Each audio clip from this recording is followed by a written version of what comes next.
আমার ভাই মরলো কেন? প্রশাসন জবাব দে। আমার ভাই কবরে, খুনি কেন বাহিরে?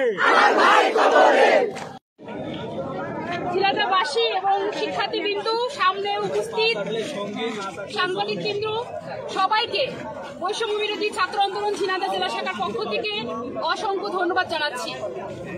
আপনারা ইতিমধ্যে দেখেছেন এবং দেখছেন আমরা ঝিনাইদহে শুরু থেকে ঢাকা বিশ্ববিদ্যালয় থেকে শুরু করে বিশ্ববিদ্যালয়ের শিক্ষার্থীদের সাথে আন্দোলনের সহমত পোষণ করে আমরা ঝিনাইদহে স্বতঃস্ফূর্তভাবে এখন পর্যন্ত আছি এবং আমরা আমাদের যে ৯ দফা দাবি না আদায় পর্যন্ত আমরা রাজপথ ছাড়ছি না।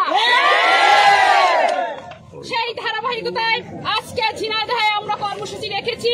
আমরা দেখেছি এখানে আমাদেরকে কেউ আক্রমণ করার সুযোগ পায়নি এবং পাবে না।